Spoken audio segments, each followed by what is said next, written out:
Greetings everyone, and welcome to Southern New Hampshire University Justice 224 Legal Research Methods. Joe Davis here. We're going to talk about the activity number 2.2, which is week 2, and the actual activity is a Milestone 1 draft section 1, and this is the second part of a two-part series to help you get a good strong base on legal issues, facts of a case, how to begin your research. I'll try to go quickly because you can replay this. I don't want to go to a third part if we have to, just because I get too long-winded. Okay, the organization of your paper. The first thing you need is to, for grade or to write about, are the 5 legal issues. I'll show you how to determine those in just a moment. So the first step is to determine all of the facts of the case study. And this seems to be an area where students get confused. They will state a fact and want that to be the legal issue. A legal issue, generally speaking, has to ask a question because that's what you're going to research. If it's a statement, then what are you going to research? You've made your statement. But if you ask a question, why did this happen? Then you can research that. Okay, the second step is to select those 5 legal issues present in the case study and defend your choices. That is the first critical element of the grading rubric. I would also encourage you to do, this is difficult and it's a decision you have to make. There are some legal issues that are much easier to identify and therefore research and to write about. So I would say that if you're kind of struggling with the concepts, pick the easy ones, but do a good job on them because you're going to be graded on the process. Okay? If you really feel compassionate about some of these issues, then fine. Or I should say if you really feel passionate, excuse me. So let's take a look. Now remember, I've sent to all of you the Cornell note-taking outline. This is one of those. My suggestion, you might want to think about this, is that if you use this page, as you can see on the left-hand column at the top, I have written facts, and on the right-hand column, I have written issues. This is a typical note-taking system used to study. You can use this for all kinds of things. Attorneys use it. So, when we look at the facts of this case study, here are a few of those. Victor's 13 years old. He has learning disabilities, and he takes prescription medication. Private Dan's on active duty. Dan testified against Latin King members. Benny sees Dan in the mall. Benny gives Victor a gun and says, "Take care of Dan." Victor follows Dan to the post office. Victor shoots Dan 4 times. Victor gives the gun back to Benny. Benny throws the gun into the river. A jogger sees Benny tells him to stop. Benny points the gun at the jogger. Oops, and those are the only ones I put on this page. Now, if you look in this right-hand column, here are the issues that come out of these facts. Remember, these are all statements, so let's see what kind of questions we have. Is Victor capable of committing a crime? That is a legal issue. However, as I said just a moment ago, it's a fairly complex one. So if you really want to tackle it, be prepared. You're going to have to do a little more research. Another question, similarly, is should Victor be tried as a juvenile or an adult? Same thing, good issue, but not an easy one to research because you're going to be heavily into case law versus statutory law. So let's move down here to where Benny gives Victor the gun and says, "Take care of Dan." What crime have Benny and Victor committed? That's the question. Here's the statement. Benny gives Victor a gun, says, "Take care of Dan." The issue is, what crime have Benny and Victor committed? They've committed a conspiracy. I'll help you with these. They have planned to commit a criminal act and they have an overt act toward the commission of that crime. He handed him the gun. Okay? Then we move down to the next one. It says Victor shoots Dan 4 times. What crime has Victor committed? That's the issue. We know what he did. He shot him 4 times. The issue now becomes, what crime did Victor commit? So that's where you're going to want to research, ask that question and say, did he brandish the weapon? That would be a misdemeanor. Did he commit assault with a deadly weapon? Did he commit attempted murder? Did he murder him? We know he didn't. Private Dan survives. But that gives you something to research. Now, those of you that are police officers or have extensive criminal law training, you'll get this right away. I understand that.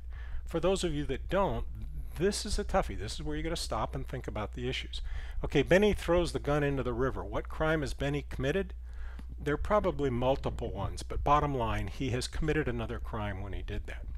And the last example we'll have here is when Benny sees, a jogger sees Benny, tries to get him to stop from throwing the gun over. Benny points the gun at this jogger. What crime has Benny committed? So there are actually 6 legal issues, 4 of them that I think are fairly easy to use. My note here in red, there are approximately 25 legal issues in this case study. Some could find more, some could find less. All right, so when we look at the facts, here it is written out for you instead of my handwritten style. Victor is 13 with learning disabilities and takes meds. Is he capable of committing a crime? Should be a juvenile or adult. Private Dan was on duty, active duty as a United States soldier, an employee of the United States government. So was it a federal or a state crime? That's the issue. And this is one you probably ought to really resolve. I would encourage you to try and stay out of the minutia ones. They may be interesting, but you're really going to get bogged down, waste your time, if you will, because you'll just be doing extra research. But it's up to you. Research what you would like. Dan testified against the Latin Kings. Is there a legal issue? I don't really think so. You might argue there is, but once again, that's one of those that you may want to look at. Whoops. If you really are into it. Benny throws the gun off the bridge. What crime did Benny commit? Victor points a gun at a jogger. What crime did Benny commit? Okay.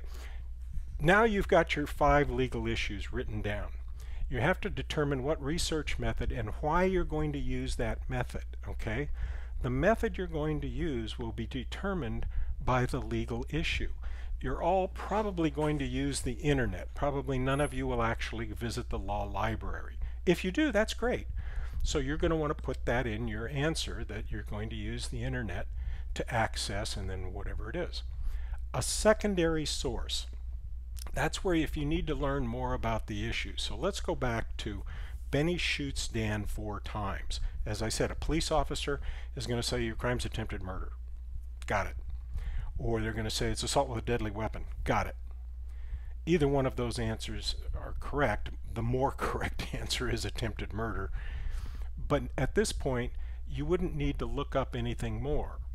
Now, if you don't have that background and you look at those and you go, gosh, I don't have any idea in the world. I know it's against the law to shoot somebody. All right, then you're going to go to secondary resources, which are encyclopedia type resources. They're articles and journals, news stories, things like that. But suffice to say, a compilation of similar type stories. And you'll find one that says, oh, I see, if you shoot someone 4 times, the crime is attempt to commit murder. Okay?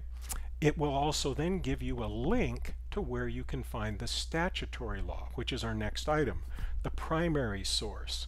Now, if you already know what that is, as I mentioned, then you'll go straight to the primary source. But you need to maybe write that in your paper, based on my experience. Okay, I recommend that you use the Cornell Law Library. It's easy to navigate. It includes laws. It includes encyclopedias. There are other sites that you can use, and I have a typo there. It should be websites with an S. Sorry about that. Or Google Scholar. They're also very good. You can go to the Shapiro Library and use the research guides. But I'm just saying, if you want to give it a first shot, maybe that's a good one to try. Okay, Dan was on active duty, therefore look for federal statutes. Remember I said this might be a good one to start with, because if you think he was on active duty, it is a federal crime. If you don't think he was on duty, it's a state crime. But Dan was a United States soldier on active duty, and he was on federal property, a post office, when he was shot. So another gimme here. Now you have 2 of your 5. It's a federal crime. So if you go to the law library, Cornell Law Library, you click on Get Law, you click on U.S. Code, you click on Title 18, and then you click on Crimes. It'll walk you through this.